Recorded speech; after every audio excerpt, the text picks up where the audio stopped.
One of my favorite surahs of the Quran is Surah Al-Duha.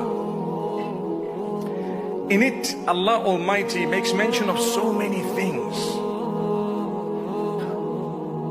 I go through a lot of challenges, and so do you in your life.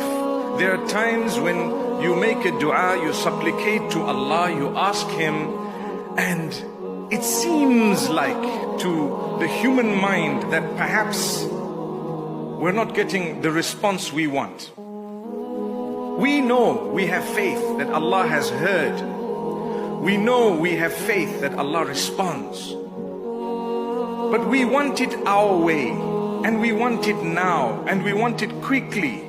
But Allah knows when the time is right, He will give you what you are asking for. But if He knows it's not good for you, wouldn't you